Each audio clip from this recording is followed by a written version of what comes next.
আপনি যেমনটি বলছিলেন, আমি দাঁড়িয়ে আছি এই মুহূর্তে মৌলভীবাজার পৌরসভার ২ নং ওয়ার্ডের পূর্ব গির্জাপাড়া এলাকায়, যেখানে দেখতে পাচ্ছেন আমার পিছনেই কিন্তু এখনো রাস্তার উপরে প্রচুর পরিমাণে পানি রয়েছে। গতকাল রাত ২টা থেকে বৃষ্টি শুরু হয় এবং এই বৃষ্টি এক নাগাড়ে আজকে কিছুক্ষণ আগ পর্যন্ত চলতে থাকে এবং এই বৃষ্টির কারণে মৌলভীবাজারের নিচু এলাকায় প্রচুর পরিমাণে পানি জমে যায়। কোথাও কোথাও কোনো রাস্তার উপরে কোমর পানি পর্যন্ত ছিল এবং বেশ কিছু বাসা বাড়িতে পানি উঠে গিয়েছে। নিচু এলাকার যে বাসা বাড়িগুলো রয়েছে, বিশেষ করে 50 থেকে 60টি বাসা বাড়িতে পানি উঠে গিয়েছিল এবং বাসা বাড়িতে পানি উঠার কারণে অনেকগুলো জিনিসপত্র তাদের নষ্ট হয়ে গিয়েছে। আমি কথা বলেছিলাম যাদের বাসায় পানি উঠেছে তাদের সাথে, তারা বলছেন যে ড্রেনের সমস্যাগুলো থাকার কারণে কিন্তু এই পানি আটকে যাচ্ছে এবং আটকার কারণেই কিন্তু পানি নিচের দিকে নেমে না যাওয়ার কারণে কিন্তু এই সমস্যাটা হচ্ছে।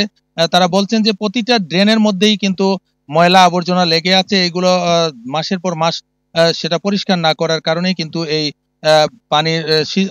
পানি জমে উঠেছে এবং এই পানি জমে ওঠার কারণে তারা ভোগান্তির শিকার হচ্ছেন। আমি কথা বলেছিলাম মেয়র ফজলুর রহমানের সাথে, তিনি আমাকে জানিয়েছেন যে আসলে এখানে একটি স্কিম নেওয়া হয়েছে মৌলভীবাজারে, যেটা থেকে আপনার এখন পর্যন্ত আগে যেভাবে পানি জমতো এখন আর সে সময় সেরকম জমে না। তিনি বলছেন যে সেটার কাজ শেষ হয়ে গেলে লোকজন আরো বেশি সুফল পাবে এবং এতে করে তাদের এই সমস্যা থেকে সমাধান হবে। এছাড়াও কিন্তু জেলার 7টি উপজেলার প্রত্যেকটিতেই কিন্তু থেমে থেমে বৃষ্টি হচ্ছে এবং আমি কথা বলেছিলাম শ্রীমঙ্গল আবহাওয়া অফিসের সিনিয়র আবহাওয়া পর্যবেক্ষক আনিসুর রহমানের সাথে। তিনি আমাকে জানিয়েছেন যে গতকাল রাত 2টা থেকে আজকে সকাল 10টা পর্যন্ত প্রায় 42 মিলিমিটার বৃষ্টিপাত রেকর্ড করা হয়েছে। যদিও জেলার অন্য কোথাও বৃষ্টিমুখক যন্ত্র না থাকার কারণে টোটাল জেলার বৃষ্টিপাত রেকর্ড করা হয় নাই, শুধু শ্রীমঙ্গলের বৃষ্টিপাত রেকর্ড করা হয়েছে। এই ছিল আমার কাছে মৌলভীবাজার থেকে বৃষ্টি এবং মানুষের ভোগান্তি নিয়ে সর্বশেষ।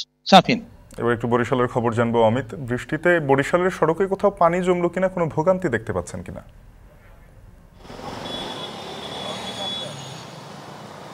শাফিন, বরিশালে বৃষ্টি 12টা 20 মিনিট থেকে শুরু হয়েছে এবং গুড়ি কিংবা কিছু সময় মাঝারি আকারের বৃষ্টি হয়েছে এবং সাথে কিন্তু হালকা বাতাস ছিল এবং এতে কিন্তু নগরীর কোথাও এখন পর্যন্ত কোনো পানি জমেনি এবং ভোগান্তিতেও পড়েনি নগরবাসীরা বলছেন তারা উল্টো কিছুটা স্বস্তি প্রকাশ করেছেন। তারা বলছেন যে তীব্র তাপদাহের পর কিন্তু কিছুদিন আগেই একটু বৃষ্টি হয়েছিল একদিন, তারপরে কিন্তু আবার সেই গরম, এরপরে যে এই বৃষ্টি এবং সাথে বাতাস, তাতে কিছুটা স্বস্তি কিংবা প্রশান্তি প্রকাশ করেছেন যারা নগরবাসী রয়েছেন। এবং আমরা বৃষ্টি নামার পরপরই দেখেছি যে মাঠে কিন্তু তরুণরা যারা রয়েছেন কিংবা শিক্ষার্থী যারা রয়েছেন তারা কিন্তু ফুটবল নিয়ে নেমে গেছেন এবং খেলাধুলা করছেন। অনেকে আবার ছাতা নিয়ে বরিশালের যে সড়কগুলো রয়েছে সেগুলোতে বৃষ্টি উপভোগ করতে নেমে গেছেন।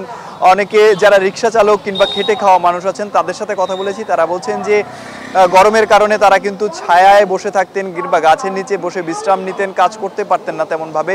তার মধ্যে বৃষ্টি কিন্তু তাদের কিছুটা স্বস্তি দিয়েছে। অনেককে দেখেছি আমরা বৃষ্টিতে ভিজেই কিন্তু সেই রিক্সা চালাচ্ছেন কিংবা ভ্যান চালাচ্ছেন এবং অনেকে বাসা থেকে বেরিয়েছেন বৃষ্টি দেখার জন্য, বৃষ্টি উপভোগ করার জন্য।